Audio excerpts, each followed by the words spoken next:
Hi ನಾನು from tech in Kannada ಗಮನಿಸ್ತಾ ಇದ್ದಾರೆ ಇವತ್ತು ನನ್ನ ಮುಂದೆ ವಿವೋ T1 44 ವ್ಯಾಟ್ ಈ ಒಂದು ಸ್ಮಾರ್ಟ್ ಫೋನ್ ಇರುವಂಥದ್ದು. ನಿಮ್ಮಲ್ಲಿ ತುಂಬ ಜನಕ್ಕೆ ಒಂದು ಹೆಸರನ್ನೆಲ್ಲೋ ಕೇಳಿದ್ದೀನಿ ಅಂತ ಅನಿಸ್ಬೋದು. ಈ ಒಂದು ಸ್ಮಾರ್ಟ್ ಫೋನ್ ಇದೆ, ಇದು ಆ್ಯಕ್ಚುಲಿ 13,000 ರೂಪಾಯಿಗೆ ಲಾಂಚ್ ಆಗಿದೆ ಆಯಿತಾ. ಸೊ ಬ್ಯಾಂಕ್ ಆಫರೆಲ್ಲ ಹೋಗ್ಬಿಟ್ಟು ಈ ಒಂದು ಸ್ಮಾರ್ಟ್ ಫೋನ್ನ ಸುಮಾರು 12-13 ರೂಪಾಯಿ ಪರ್ಚೇಸ್ ಮಾಡ್ಬೋದು ಆಯಿತಾ. ಸೊ ಈ ಒಂದು ಬೆಲೆಗೆ ಒಂದು ಸ್ಮಾರ್ಟ್ ಫೋನ್ನ ಪರ್ಚೇಸ್ ಮಾಡ್ಬೋದಾ, ಏನು ಚೆನ್ನಾಗಿದೆ ಏನು ಚೆನ್ನಾಗಿಲ್ಲ ಅನ್ಬಾಕ್ಸ್ ಮಾಡ್ತಾ ಇದ್ದೀನಿ, ಯೂಸ್ ಮಾಡಿ ನನ್ನ ಎಕ್ಸ್ಪೀರಿಯನ್ಸ್ ನಿಮ್ಮ ಹತ್ರ ಶೇರ್ ಮಾಡ್ತಾ ಇದ್ದೀನಿ. ಅದಕ್ಕಿಂತ ಮುಂಚೆ ನೀವಿನ್ನು ನಮ್ಮ tech in Kannada YouTube channel subscribe ಮಾಡ್ಕೊಂಡಿಲ್ಲ ಅಂತ ಅಂದರೆ ಈಗಲೇ ಸಬ್ಸ್ಕ್ರೈಬ್ ಮಾಡ್ಕೊಳ್ಳಿ ಮತ್ತು ಬೆಲ್ ಐಕನ್ ಕೂಡ ಕ್ಲಿಕ್ ಮಾಡಬಹುದು. ಮೊದಲನೇದಾಗಿ ಒಂದು ವಿವೋ T1 44 ವ್ಯಾಟ್ ಈ ಒಂದು ಸ್ಮಾರ್ಟ್ ಫೋನನ್ನು ಅನ್ಬಾಕ್ಸ್ ಮಾಡೋಣ. 44 ವ್ಯಾಟ್ ಅಂದ ತಕ್ಷಣ ಎಲ್ಲರಿಗೂ ಗೊತ್ತಾಗಿರುತ್ತೆ ಒಂದು ಫೋನ್ ಬಾಕ್ಸ್ ಒಳಗೆ 44 ವ್ಯಾಟ್ನ ಚಾರ್ಜರ್ ಇರುತ್ತೆ ಅಂತ. ಈ ಒಂದು ಬಾಕ್ಸನ್ನು ಓಪನ್ ಮಾಡಿದ ತಕ್ಷಣ ಇದರೊಳಗಡೆ ಇನ್ನೊಂದು ಸಣ್ಣ ಬಾಕ್ಸ್ ಇದೆ. ಅದರಲ್ಲಿ ನಿಮಗೆ user manual, quick start guide ಮತ್ತು ವಾರಂಟಿ ಕಾರ್ಡ್ ಮತ್ತು ಟ್ರಾನ್ಸ್ಪರೆಂಟ್ ಬ್ಯಾಕ್ ಕವರ್ ಕೂಡ ಕೊಟ್ಟಿದ್ದಾರೆ. ಅದರ ಕೆಳಗಡೆ ಡೈರೆಕ್ಟಾಗಿ ಒಂದು ಸ್ಮಾರ್ಟ್ ಫೋನ್ ನಿಮಗೆ ನೋಡೋಕ್ಕೆ ಸಿಗುತ್ತೆ. ಫಸ್ಟ್ ಲುಕ್ಕಲ್ಲಿ ಕ್ರೇಜಿ ಇಂಪ್ರೆಸಿವ್ ಡಿಸೈನ್ ಅಂತ ಅನ್ನಿಸ್ತಾ ಇರುವಂಥ ಇದ್ರ ಬಗ್ಗೆ ಆಮೇಲೆ ಮಾತನಾಡ್ತೀನಿ. ಮತ್ತು ಈ ಒಂದು ಫೋನ್ನ ಕೆಳಗಡೆ 44 ವ್ಯಾಟ್ನ ಫಾಸ್ಟ್ ಚಾರ್ಜಿಂಗ್ ಅಡಾಪ್ಟರ್ ಇರುವಂಥದ್ದು. ಈ ಒಂದು ಪ್ರೈಸ್ ರೇಂಜಿಗೆ 12-13 ರೂಪಾಯಿಗೆ 44 ವ್ಯಾಟ್ ಅಂದರೆ ತುಂಬ ಇಂಪ್ರೆಸಿವ್ ಅಂತ ಬೇಕಾದರೂ ಅನ್ಬೋದು. ಮತ್ತು USB Type-C ಡಾಟಾ ಕೇಬಲ್ ಇದೆ. Type-A ಇಂದ Type-C ಒಂದು ಒಳ್ಳೆ ಕ್ವಾಲಿಟಿಯ ಕೇಬಲ್ ಇದಾಗಿರುವಂಥದ್ದು. ಮತ್ತು ಕೊನೆಯದಾಗಿ ಒಂದು ಸಿಮ್ ಎಜೆಕ್ಷನ್ ಪಿನ್ನ ಕೂಡ ಕೊಟ್ಟಿರುವಂಥದ್ದು. ಅದನ್ನ ಬಿಟ್ಟರೆ ಬೇರೆಯೂ ಸಹ ನಿಮಗೆ ಒಂದು ಬಾಕ್ಸ್ ಒಳಗೆ ಸಿಗ್ತಾ ಇಲ್ಲ. ಡೈರೆಕ್ಟಾಗಿ ಈ ಒಂದು ಸ್ಮಾರ್ಟ್ ಫೋನಿಗೆ ಬಂತು ಅಂತ ಅಂದರೆ ಗಮನಿಸ್ತಾ ಇದ್ರೆ ಹಿಂದ್ಗಡೆ ಕ್ರೇಜಿ ಇಂಪ್ರೆಸಿವ್ ಲುಕ್ ಅಂತ ಹೇಳಕ್ಕೆ ಇಷ್ಟಪಡ್ತೀನಿ. ಈ ಪ್ರೀಮಿಯಮ್ ಫೀಲ್ನ ಕೊಡುತ್ತೆ ಈ ಒಂದು ಡಿಸೈನ್ನ ನೋಡಿದ ತಕ್ಷಣ.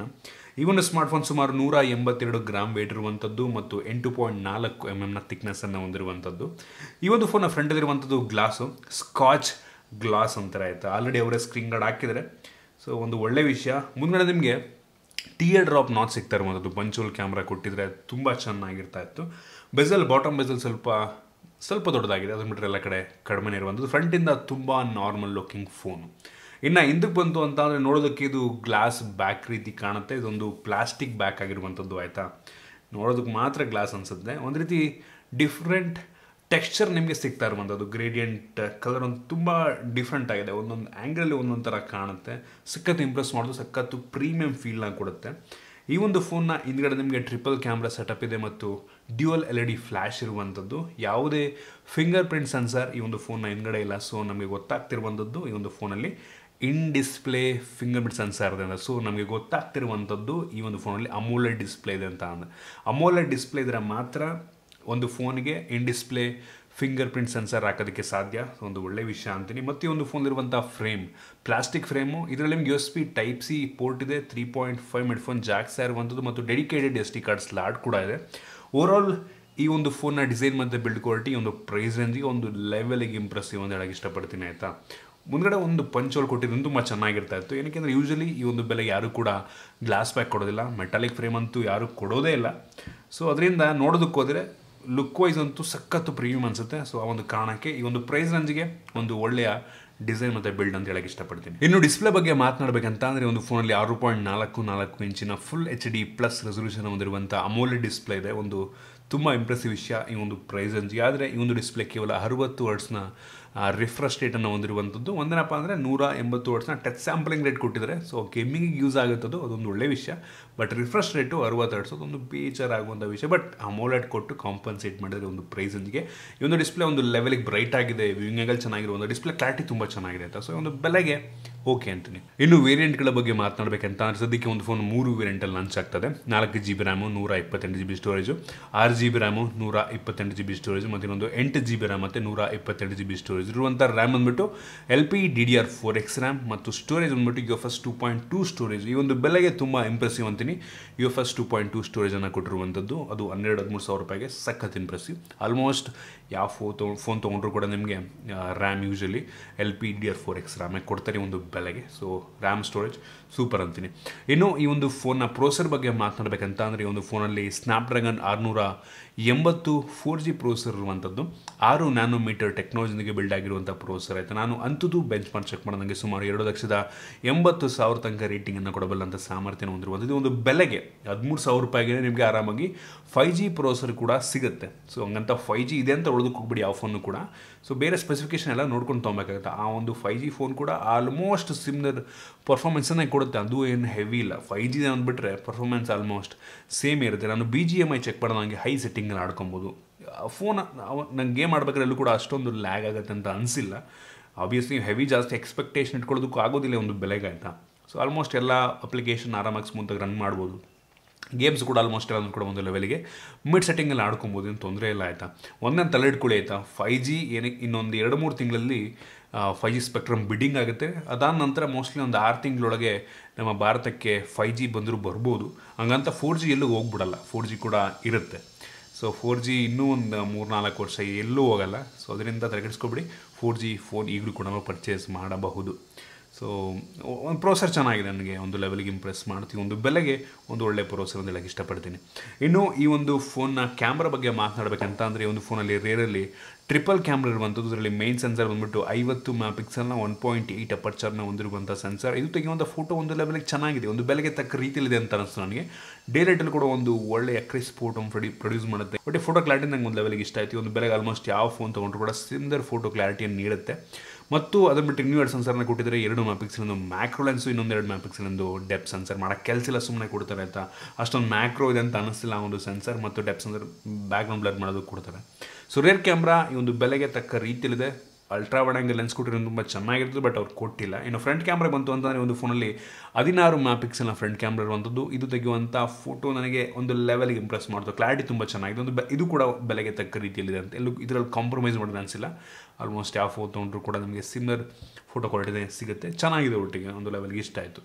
ಇನ್ನು ವೀಡಿಯೋಗ್ರಫಿ ಬಂತು ಅಂತಂದರೆ, ಒಂದು ಫೋನ್ನ ಫ್ರಂಟು ಮತ್ತು ಬ್ಯಾಕ್ ಎರಡೂ ಕೂಡ ಫುಲ್ HD ವಿಡಿಯೋ ರೆಕಾರ್ಡ್ ಮಾಡುತ್ತೆ. ಈ ಬೆಲೆಗೆ ನೀವು ಯಾವ ತೊಗೊಂಡ್ರು ಕೂಡ ಅಷ್ಟೇ.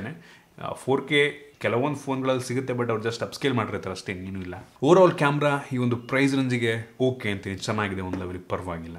ಇನ್ನು ಸೆಕ್ಯೂರಿಟಿ ಬಗ್ಗೆ ಮಾತನಾಡಬೇಕಂತ ಅಂದರೆ, ಈ ಒಂದು ಫೋನಲ್ಲಿ ಆಗಲೇ ನನಗೆ ಇನ್ ಡಿಸ್ಪ್ಲೇ ಫಿಂಗರ್ ಸೆನ್ಸರ್ ಇರುವಂಥದ್ದು. ಸೊ ಒಂದು ಲೆವೆಲಿಗೆ ಫಾಸ್ಟ್ ಆಗಿದೆ. ಯೂಶಲಿ ಈ ಒಂದು ಪ್ರೈಸ್ ರೇಂಜಲ್ಲಿ ನಿಮಗೆ ಅಮೋಲೆಡ್ ಡಿಸ್ಪ್ಲೇನೇ ಮೋಸ್ಟ್ ಆಫ್ ದ ಫೋನ್ಗಳು ಸಿಗೋದಿಲ್ಲ, ಬಟ್ ಇವರು ಇನ್ ಡಿಸ್ಪ್ಲೇ ಫಿಂಗರ್ ಪ್ರಿಂಟ್ ಸೆನ್ಸರ್ನ ಕೂಡ ಕೊಟ್ಟಿದ್ದಾರೆ. ಅದೊಂದು ಯುನೀಕ್ ಫೀಚರ್ ಅಂತ ಅನ್ಬೋದು ಈ ಒಂದು ಫೋನ್ಗೆ. ಅದು 12-13 ಸಾವಿರ ರೂಪಾಯಿಗೆ ಇನ್ ಡಿಸ್ಪ್ಲೇ ಅಂತ ಅಂದರೆ ಸೂಪರ್ ವಿಷಯ. ಮತ್ತು ಇದರಲ್ಲಿ ಫೇಸ್ ಅನ್ಲಾಕ್ ಕೂಡ ಇರುವಂಥದ್ದು. ಯೂಶಲಿ ವಿವೋ ಫೇಸ್ ಅನ್ಲಾಕ್ ತುಂಬ ಫಾಸ್ಟಾಗಿರುತ್ತೆ, ಇದು ಕೂಡ ತುಂಬ ಫಾಸ್ಟ್ ಆಗಿದೆ. ಸೊ ಇಂಪ್ರೆಸಿವ್ ವಿಷಯ ಅಂತ ಹೇಳೋಕ್ಕೆ ಇಷ್ಟಪಡ್ತೀನಿ. ನಾನು ಬ್ಯಾಟ್ರಿ ಬಗ್ಗೆ ಮಾತನಾಡಬೇಕಂತ ಅಂದರೆ, ಒಂದು ಫೋನಲ್ಲಿ 5000 mAh ಕೆಪಾಸಿಟಿ ಬ್ಯಾಟ್ರಿ ಇದೆ, ಸೂಪರ್ ವಿಷಯ. ಮತ್ತು ಬಾಕ್ಸ್ ಒಳಗೆ 44 ವ್ಯಾಟ್ನ ಚಾರ್ಜರ್ನ ಕೊಟ್ಟಿರುವಂಥದ್ದು. ಈ ಒಂದು ಬೆಲೆಗೆ ಇದು ಇನ್ನೊಂದು ಯುನೀಕ್ ಫೀಚರು. ಸೊ 44 ವ್ಯಾಟ್ ಈ ಒಂದು ಬೆಲೆಗೆ ಮೋಸ್ಟ್ ಆಫ್ ದ ಫೋನ್ಗಳಲ್ಲಿ, ಆಲ್ಮೋಸ್ಟ್ ಯಾವ ಫೋನಲ್ಲಿ ಕೂಡ ಸಿಗೋದಿಲ್ಲ, ಇವ್ರು ಕೊಟ್ಟಿದ್ದಾರೆ. ಸೊ ಸಖತ್ ಇಂಪ್ರೆಸ್ ಮಾಡ್ತು ನನಗೆ. 44 ವ್ಯಾಟ್ ಸುಮಾರು ಅರ್ಧ ಗಂಟೆಗೆ ಆಲ್ಮೋಸ್ಟ್ 50% ಚಾರ್ಜನ್ನು ಇದು ಮಾಡುತ್ತಂತೆ. ಸೊ ಸೂಪರ್ ವಿಷಯ. ಇನ್ನು OSನ ಬಗ್ಗೆ ಮಾತನಾಡಬೇಕಂತ ಅಂದರೆ, ಈ ಒಂದು ಫೋನಲ್ಲಿ ಆಂಡ್ರಾಯ್ಡ್ 12ನ ಬೇಸ್ಗಳನ್ನ ಆಗ್ತಿರುವಂಥ ಫನ್ ಟಚ್ OS ಇರುವಂಥದ್ದು. ಇದು ಒಂದು ರೀತಿ ನಿಯರ್ಲಿ ಸ್ಟಾಕ್ ಆಂಡ್ರಾಯ್ಡ್ ಎಕ್ಸ್ಪೀರಿಯನ್ಸ್ ನಿಮಗೆ ನೀಡುತ್ತೆ. ಕೆಲವೊಂದು ಬೇಡದಿರುವಂಥ ಅಪ್ಲಿಕೇಶನ್ ಎಲ್ಲ ಇದೆ, ಅದನ್ನು ನೀವು ಅನ್ಇನ್ಸ್ಟಾಲ್ ಮಾಡಿಕೊಂಡ್ರೆ ಒಳ್ಳೆಯದು. ತುಂಬ ಸ್ಮೂತ್ ಆಗಿದೆ, ಆಯಿತಾ. ನೀವು ಇಷ್ಟು ದಿನ 90 Hz 120 Hz refresh rate display phone use ಮಾಡಿಕೊಂಡು ಇದಕ್ಕೆ ಬಂದರೆ ಅಂದರೆ ನಿಮಗೆ ಒಂದು ಸ್ಟಟರ್ ಫೀಲ್ ಆಗುತ್ತೆ, ಗೊತ್ತಾಗುತ್ತೆ, ಆಯಿತಾ. ಅದು ನ್ಯಾಚುರಲ್, ಹಂಗೆ ಅದು. ಕೆಲವು ಜನಕ್ಕೆ ಸ್ಲೋ ಅನಿಸ್ಬೋದು. ಇದು ಏನಕ್ಕೆ 60 Hz ಡಿಸ್ಪ್ಲೇ ಆಗಿರೋದ್ರಿಂದ. ಒಟ್ಟಿಗೆ ಸ್ಮೂತಾಗಿದೆ, ಚೆನ್ನಾಗಿದೆ OS. ಕೆಲವು ಜನಕ್ಕೆ ಇಷ್ಟ ಆಗುತ್ತೆ. ನನಗೂ ಕೂಡ ಇದು ಆ ಒಂದು ಫೀಲ್, ಆ ಒಂದು ಸ್ಟಾಕ್ ಆ್ಯಂಡ್ ಫೀಲ್ ಕೊಡೋದ್ರಿಂದ ಇಷ್ಟ ಆಗುತ್ತೆ ಒಂದು ಸ್ವಲ್ಪ. ಸೊ ಅದೇ ಖುಷಿ ವಿಷಯ. ಒಟ್ಟಿಗೆ ಆಂಡ್ರಾಯ್ಡ್ 12 ಆಗಿರೋದ್ರಿಂದ ಫ್ಯೂಚರ್ ಅಪ್ಡೇಟ್ ಕೂಡ ಇನ್ನೂ ಚೆನ್ನಾಗಿ ಸಿಗುತ್ತೆ, ಅದು ಇನ್ನೊಂದು ಒಳ್ಳೆಯ ವಿಷಯ. ಇನ್ನು ಸ್ಪೀಕರ್ ಬಗ್ಗೆ ಮಾತನಾಡಬೇಕಂತಂದರೆ, ಒಂದು ಫೋನಲ್ಲಿ ಮೋನೋ ಸ್ಪೀಕರು, ಬಾಟಮ್ ಫೈರಿಂಗು, ಸ್ಪೀಕರ್ನ ಕ್ಲಾರಿಟಿ ಚೆನ್ನಾಗಿದೆ, ಜೋರಾಗಿ ಕೂಡ ಕೇಳುತ್ತೆ ಒಂದು ಲೆವೆಲ್ಗೆ, ಓಕೆ ಅಂತೀನಿ. ಒಂದು ಬೆಲೆಗೆ ನಿಮಗೆ ಕೆಲವೊಂದು ಫೋನ್ಗಳು 13-14 ಸಾವಿರ ರೂಪಾಯಿ ಕೆಲವೊಂದು ಫೋನ್ಗಳಲ್ಲಿ ಸ್ಟೀರಿಯೋ ಸ್ಪೀಕರ್ ಕೂಡ ಸಿಗುತ್ತೆ. ಅವು ಅಷ್ಟೊಂದು ವಾಲ್ಯೂಮ್ ಅಷ್ಟೊಂದು ಜೋರಾಗಿ ಬರ್ತಿರಲ್ಲ, ಬಟ್ ನಾಮಕಾವಸ್ಥೆ ಸ್ಟೀರಿಯೋ ಸ್ಪೀಕರ್ ಆಗಿರ್ತವೆ. ಸೊ ಇದು ಕೊಟ್ಟಿಲ್ಲ, ಬಟ್ ಸ್ಟಿಲ್ ಮೋನೋ ಸ್ಪೀಕರ್ ಒಂದು ಲೆವೆಲಿಗೆ ಚೆನ್ನಾಗಿದೆ ಅಂತ ಅನ್ನಿಸ್ತು. ಅದನ್ನು ಬಿಟ್ಟರೆ ಈ ಒಂದು ಫೋನ್ ನಿಮಗೆ ಡ್ಯೂಯಲ್ ಬ್ಯಾಂಡ್ ವೈಫೈ ಸಪೋರ್ಟ್ ಇದೆ, 2.4 GHz ಮತ್ತು 5 GHz ಮತ್ತು ಬ್ಲೂಟೂತ್ 5.1 ಕೂಡ ಇರುವಂಥದ್ದು, ಒಂದು ಒಳ್ಳೆಯ ವಿಷಯ. ಅದನ್ನು ಬಿಟ್ಟರೆ ಈ ಒಂದು ಫೋನಲ್ಲಿ ಕ್ಯಾರಿಯರ್ ಅಗ್ರಿಗೇಷನ್ ಕ್ಲಾರಿಟಿ ಕೊಟ್ಟಿಲ್ಲ. ನಂಗೆ ಅನಿಸ್ದಂಗೆ ಸಿಮ್ ಆಗ್ದಂಗೆ ಎಲ್ಲೂ ಕೂಡ ಪ್ಲಸ್ ಸಿಮ್ಮಲ್ಲಿ ತೋರಿಸಿಲ್ಲ. ಮೋಸ್ಟ್ಲಿ ಫ್ಯೂಚರ್ನಲ್ಲಿ ಕೊಟ್ಟರು ಕೊಡಬಹುದು, ಬಟ್ ಸದ್ಯಕ್ಕಂತೂ ಇಲ್ಲ ಅನ್ನಿಸ್ತು ನನಗೆ. ಅದನ್ನು ಬಿಟ್ಟರೆ ಆಲ್ಮೋಸ್ಟ್ ಎಲ್ಲ ಬೇಸಿಕ್ ಸೆನ್ಸರ್ಸ್ನ ಒಂದು ಫೋನಿಗೆ ಆ್ಯಡ್ ಮಾಡಿದ್ದಾರೆ, ಒಂದು ಒಳ್ಳೆಯ ವಿಷಯ ಅಂತ. ನೀವು ಆದರೆ ಕೇಳ್ಬೋದು, ಈ ಒಂದು ಸ್ಮಾರ್ಟ್ ಫೋನನ್ನು ಈ ಒಂದು ಪ್ರೈಸ್ ರೇಂಜಿಗೆ 12-13 ಸಾವಿರ ಪ್ರೈಸ್ ರೇಂಜಿಗೆ ಪರ್ಚೇಸ್ ಮಾಡ್ಬೋದಾ ಅಂತ ನಂಗೆ ಅನಿಸಂಗೆ. ಈ ಒಂದು ಫೋನ್ ಈ ಒಂದು ಬೆಲೆಗೆ ಒಂದು ಒಳ್ಳೆಯ ಫೀಚರ್ಸ್ನ ನೀಡ್ತಾ ಇದೆ ಅಂತ ಅನ್ನಿಸ್ತು ನನಗೆ. ಹೌದು, ಇದರಲ್ಲಿ 5G ಇಲ್ಲ, 4G ಆಗಿದ್ರೂ ಕೂಡ ಒಂದು ಲೆವೆಲಿಗೆ ಪವರ್ಫುಲ್ ಆಗಿರುವಂಥ processor. Display Amol display super, refresh rate ಕೊಟ್ಟರೆ ಚೆನ್ನಾಗಿರ್ತದೆ. ಡಿಸೈನ್ ಬಿಲ್ಡ್ ಕೊಟ್ಟು ಒಂದು ಲೆವೆಲಿಗೆ ಪರವಾಗಿಲ್ಲ ಒಂದು ಬೆಲೆಗೆ. ರ್ಯಾಮ್ ಸ್ಟೋರೇಜ್ ಚೆನ್ನಾಗಿದೆ, ಪ್ರೋಸೆಸರ್ ಚೆನ್ನಾಗಿದೆ, ಆಗಲಿಲ್ಲ. ಕ್ಯಾಮ್ರಾ ಈ ಪ್ರೈಸ್ ರೇಂಜಿಗೆ ತಕ್ಕಂಗೆ ಇರುವಂಥದ್ದು, ಬ್ಯಾಟ್ರಿ ಚೆನ್ನಾಗಿದೆ, ಚಾರ್ಜರ್ ಸೂಪರ್. ಸೊ ಆಲ್ಮೋಸ್ಟ್ ಎಲ್ಲ ಫೀಚರ್ ಕೂಡ ಬೆಲೆಗೆ ಒಂದು ಒಳ್ಳೆ ವ್ಯಾಲ್ಯೂ ನೀಡ್ತದೆ ಅಂತ ಅನ್ನಿಸ್ತು. ಸೊ ಇದಿಷ್ಟು ಈ ಒಂದು ಫೋನ್ನ ಬಗ್ಗೆ ನನ್ನ ಹಾನೆಸ್ಟ್ ಒಪಿನಿಯನ್. ನಿಮ್ಮಿದ್ರ ಬೇರೆ ದೊಡ್ಡ ಕಡೆ ಕಾಮೆಂಟಲ್ಲಿ ತಿಳಿಸ್ಬೋದು. ನಿಮ್ಮೆಲ್ಲರೂ ಗೊತ್ತಿರೋ ಹಾಗೆ ಇದೇ ಹೆಸರಲ್ಲಿ ಅಂದರೆ ಆಲ್ಮೋಸ್ಟ್ ಇದೇ ಒಂದು ಫೀಚರ್ನ ಹೊಂದಿರುವಂಥ ಇನ್ನೊಂದು ಫೋನ್ ಆಲ್ರೆಡಿ ಇದೆ, ನಿಮ್ಗೆ ಗೊತ್ತಿರ್ಬೋದು ಯಾವುದು ಅಂತ. ಸೊ ಒಟ್ಟಿಗೆ ಅವ್ರದ್ದೇನೆ ಈ ಫೋನ್ ಕೂಡ. ಸೊ ಚೆನ್ನಾಗಿದೆ ಒಟ್ಟಿಗೆ. ದಯವಿಟ್ಟು ಲೈಕ್ ಮಾಡಿ, ಶೇರ್ ಮಾಡಿ. ಇದೇ ರೀತಿ ನಮ್ಮ ಬೇರೆ ಬೇರೆ ವಿಡಿಯೋಗಳಿಗೆ ನಮ್ಮ ಟೆಕ್ ಇನ್ ಕನ್ನಡ ಯೂಟ್ಯೂಬ್ನ ಸಬ್ಸ್ಕ್ರೈಬ್ ಮಾಡ್ಕೊಂಡಿಲ್ಲ ಅಂತ ಅಂದರೆ ಈಗಲೇ ಸಬ್ಸ್ಕ್ರೈಬ್ ಮಾಡ್ಕೊಳ್ಳಿ ಮತ್ತು ಬೆಲ್ ಐಕನ್ ಕೂಡ ಕ್ಲಿಕ್ ಮಾಡ್ಬೋದು. ಸಿಗೋಣ ವಿಡಿಯೋದಲ್ಲಿ.